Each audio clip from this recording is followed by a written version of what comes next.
Hey yo les petits mugs! Aujourd'hui, c'est le 15e jour du Witchtober 2022 et après la petite catastrophe d'hier, on repart sur de bonnes bases avec le mot papillon. Avant de rentrer dans le vif du sujet, j'aimerais faire un petit point lumière parce qu'aujourd'hui, ça a été folklorique si je puis dire. Pour vous raconter un peu, ce matin, en allant chercher des petits pains au chocolat, j'ai vu dehors un grand soleil et je me suis dit super, ça va être génial, la lumière pour le tournage d'aujourd'hui va être super, ça va bien faire ressortir les couleurs, ça va être top, ça va être stable et tout. Que nenni! Je rentre, je m'installe pour dessiner et 2 minutes après que j'ai lancé la caméra, qu'aperçois-je dehors un énorme nuage avec plein de petits trous. Vous savez, le genre de nuage parfait pour faire de belles variations de lumière sur une vidéo. Donc j'ai déjà eu des changements de lumière pendant les vidéos, j'en ai même déjà parlé dans des vidéos précédentes, mais aujourd'hui ça a été... C'était très difficile. Je viens de passer un bon moment au montage à essayer de corriger ça autant que possible, donc j'ai fait tout ce que j'ai pu, mais bon, ça reste quand même très compliqué, la balance des blancs part en sucette, enfin voilà. C'est un petit peu compliqué, donc sachez que je le sais, j'espère juste que ça n'empêchera pas qu'on puisse se concentrer sur le process et sur le sujet de la vidéo lui-même. Après ce petit point déboire technique, on peut passer au sujet de la vidéo qui est, pour la première fois depuis très longtemps, après avoir essayé la gouache, après s'être remise à l'encre, je reviens enfin vers la peinture, la seule, l'unique, mon amour de toujours, l'aquarelle. On l'avait rapidement utilisé déjà dans ce challenge, mais là on fait vraiment un painting full aquarelle. On peut dire qu'on l'avait effleuré, mais on n'avait pas vraiment utilisé les particularités de cette peinture.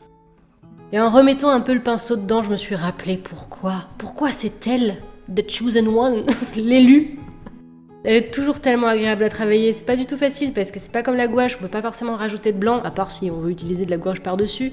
Mais c'est une peinture qui est un petit peu à dompter en fait, c'est travail à l'eau, c'est très léger, les teintes s'approfondissent avec les différentes couches, une fois que c'est séché, on peut retravailler les effets qu'on peut faire avec. C'est une peinture qu'on laisse vivre, qu'on laisse s'exprimer d'une certaine manière et voilà, qu'est-ce que je l'aime.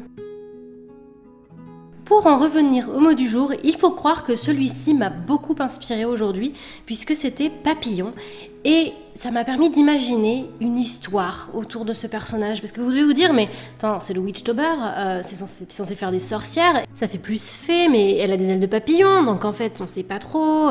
Laissez-moi vous raconter l'histoire de la sorcière Papillon ou plutôt son rôle et le fonctionnement de son pouvoir. Il était une fois une jeune fille née avec le pouvoir de se transformer en papillon. Ainsi, elle pouvait devenir toute petite et se retrouver à la même taille que les insectes. Mais ce n'était pas tout. Grâce à ses antennes, une fois transformée, elle pouvait communiquer avec n'importe quel insecte sur Terre. De plus, elle avait des capacités de soins, c'est-à-dire qu'elle pouvait aider les animaux à guérir quand ils étaient en situation de faiblesse ou avaient des petits bobos.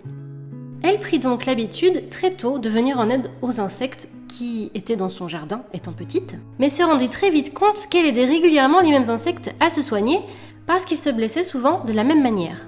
Elle se mit alors à chercher un moyen de les aider plus durablement pour qu'ils puissent se débrouiller par eux-mêmes.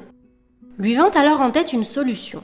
Comme elle avait la capacité de communiquer avec eux, elle se dit « Tiens, mais peut-être pourrais-je les conseiller, leur donner des indications sur ce qu'ils pourraient faire pour éviter de se blesser sur le long terme. » Elle entreprit quelques recherches et finit par dénicher une école de magie.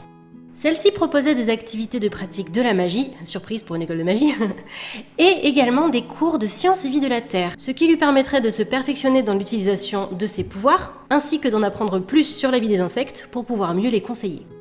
Ainsi intégra-t-elle cette école et reçut à la rentrée le chapeau de sorcière. Elle se fit plein d'amis et vécut une scolarité fort agréable, saine, entourée de gens bienveillants, tout en perfectionnant sa capacité à aider les insectes qu'elle aimait plus que tout. Tada! J'espère que ça vous a plu. C'est la toute première fois que je raconte un petit peu une histoire comme ça en vidéo, mais j'aime bien imaginer des histoires parfois autour des personnages que je dessine et je me suis dit que ce serait un bon moyen de vous raconter celle-ci. Comme je l'ai raconté, le pouvoir de la sorcière du jour vient de ses antennes une fois qu'elle est transformée. C'est pour ça que vous pouvez voir un petit effet magique autour de celle-ci sur le dessin. Aujourd'hui, j'ai utilisé d'autres pinceaux que celui que j'utilise habituellement qui s'est cassé comme vous l'avez vu pendant le jour 12. Je vous mets un petit lien en haut à droite si vous voulez voir la vidéo en question. Et je crois que j'en ai trouvé qui me plaisent bien, donc je pense que je vais continuer avec cela jusqu'à ce que je trouve le temps de réparer l'ancien. Je sais même pas si je vais réussir à le réparer, mais bon. En tout cas, en attendant, je pense que j'ai trouvé mon bonheur. Et voilà le résultat. Merci de m'avoir écouté. Je vous retrouve demain. Des bisous!